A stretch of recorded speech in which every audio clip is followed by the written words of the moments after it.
Hello, Amsterdam. Very happy to be here. So, let's see. It's queued up. Good. It's 1872, and the world is about to change. An American telegraph company is going to change the way commerce is done in the US. It has figured out a way, by using their existing technology as well as the access to liquidity they have, to deliver payments across the whole country instantly. And thus, Western Union just created the wire transfer technology. 150 years later, and some bells and whistles, and it's basically what the global payments technology is running on today. And I believe it's ready for a change. So that is what we're going to be talking about today. Any new technology, any revolutionary technology has the following features. It is slow to get adopted at first, but then once it reaches critical mass, it gets adopted surprisingly quickly. It gets adopted like wildfire. There's a very good reason for this. First of all, it's challenging the status quo of how things are done. But more importantly than that, it requires that we get new knowledge in. We need to acquire new knowledge to do something revolutionary. And this is hard in itself. But then once we have this knowledge, it requires something even harder, which is we need to internalize it, and it's going to demand a change of mindset. And a change of mindset is really difficult. And it's really difficult because it challenges the way we view the world. It means we change, and we thought the world was one way, but now it's another. And we have to figure out how to marry these two concepts in our head. And if my business gets affected by this change, by this new world, then it's even worse. I can't see it. So rarely does revolutionary change come from within the industry that's going to get disrupted. It just doesn't happen. It's psychologically too hard. And here we go. Sorry about that. Psychologically, it's just too hard to grapple with this. And so what do we need? We need outsiders. And outsiders are the ones that actually don't have any preconception of how things should work or how they do work. And they're able to change things. And they're able to change things because they're just looking at a problem. And they're solving for a problem. And if this problem, A, gets solved, B, it's proven that it's solved, and then C, even harder still, it is a problem worth solving for, then we get wildfire adoption. And we get wildfire adoption because it improves our lives so much. And not only does it improve our lives, it does something else. It brings the world closer. It makes it smaller, if you will.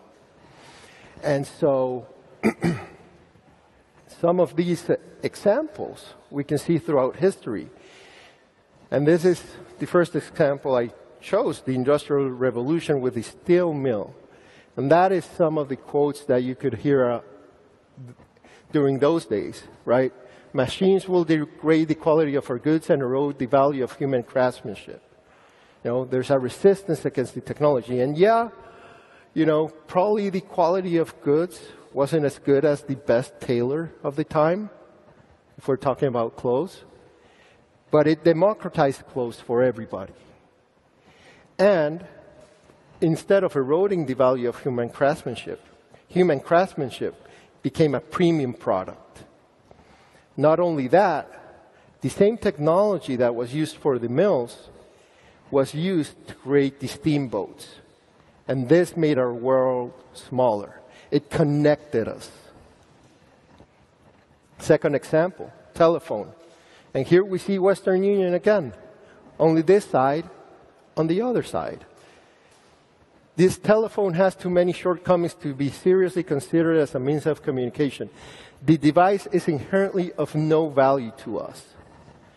Why? Because they were running the telegram.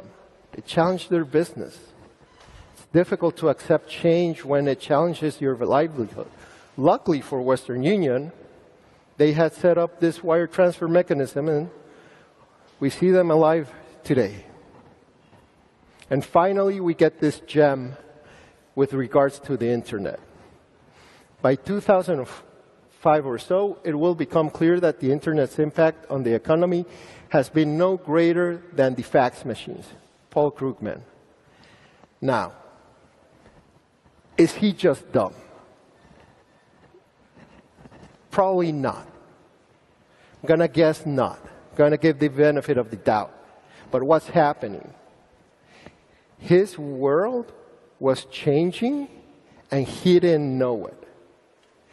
The metrics and the mindset with which he approached problems did not work in his world because it already changed. And this new technology, that is the internet, is still going on today. And now it's asking us to change again. The internet has been a great equalizer. It has been a great boon for humanity. We now have products and services at prices that were previously unheard of. But it's creating challenges. And the challenges is that as our products and services go digital, their value is decreasing. And so, how do I pay for smaller and smaller amounts of value that I'm receiving? And more importantly, if I'm the one delivering these products, these services, how do I charge for smaller and smaller and smaller amounts of value? Well, right now, it's easy. You can't. Right now, our payment systems are not good enough. And so what has happened is we come up with these imperfect monetization models, like the ad revenue model. So you are the product. We have the prepayment model, which is the you will never see this money again model. That's what I call it. And then we have the subscription model, which is choose the 5 things you actually like model. Because we get subscription fatigue, and at some point we can't continue to do this. And so the internet is demanding better payment systems. And in Lightning and with Bitcoin, that is what we're delivering on. At our company, Ibex, what we see every day and what we deal with every day is this Lightning network, which we view it as a settlement network, fundamentally, and a hyper-efficiency settlement network, which is going to allow for unprecedented things for us to do. And it's so efficient, and it's so much better than was there before, that there's actually no competition. There's zero. The only problem we have, it's requiring a changing in mindset. It is a changing paradigm. Because what's used to work and how payments work, global payments, is that the most efficient way to send money globally is to group it into as large a transaction as I can to then send it out. Now, Lightning is the other way around. The smaller the payment, the smaller the amount of value I need to transfer, the more efficient I am. And this is very interesting because, as I see it, it's very similar to the paradigm shift in the 70s and 80s with computing, when we went from batch transaction or instruction processing to real-time processing. And a lot of what we're seeing here today and the streaming that's going on today does not happen without real-time processing. And the change when we go to real-time financial processing is going to be even more profound. The new businesses that this is going to enable, we can't even fathom, and it's necessary. So, for example, IoT, an industry constantly challenged by how to monetize. And they can't monetize because the value that you would need is too little. The value that you need to transfer. But now we have a way, and Lightning is that way. And furthermore, down the line, we have AI. Now, AI is really interesting because we're getting a lot of large language models out there. And right now, they're all independent. But at some point, LLMs are going to want to start communicating with each other. But to communicate with each other, they're going to have to need to deliver value with each other. But this value is measured in compute cycles. And how do you pay for a compute cycle, for a single compute cycle on demand? Right now, you can't. With Lightning and Bitcoin, you can. And that is the revolution that we're going to be seeing in payments and in settlement. Because our technology so far has not been good enough. But enough about dreaming a little bit about the future. What's going on today? Well, if you were in Miami, you may have heard me announce our partnership with Grupo Salinas.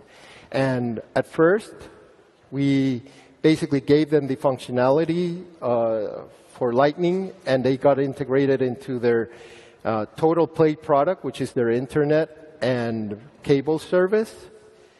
But now, as of this month, they have launched in their BaaS app. And this brings Lightning and the power to purchase Bitcoin to 11 million Mexicans. But what's more interesting is that the power of Lightning is that now this gives them access to a global marketplace. And this is how it looks. And we're very proud to have made this announcement, and that now so many new people are onboarded into Bitcoin and the Lightning Network. And finally, what does this all have to do with remittance? Well,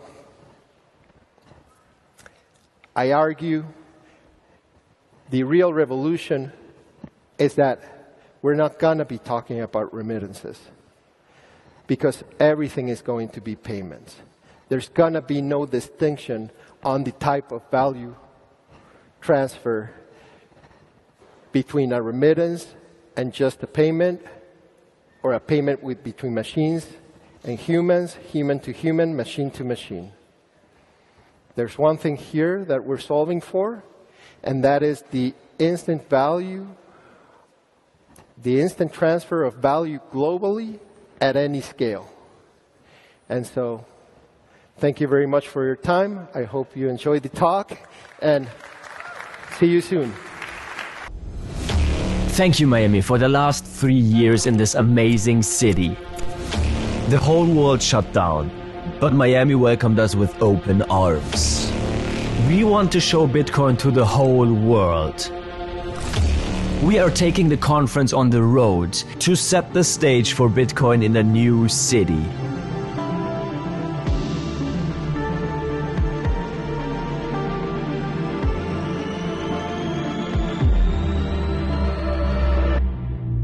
Nashville.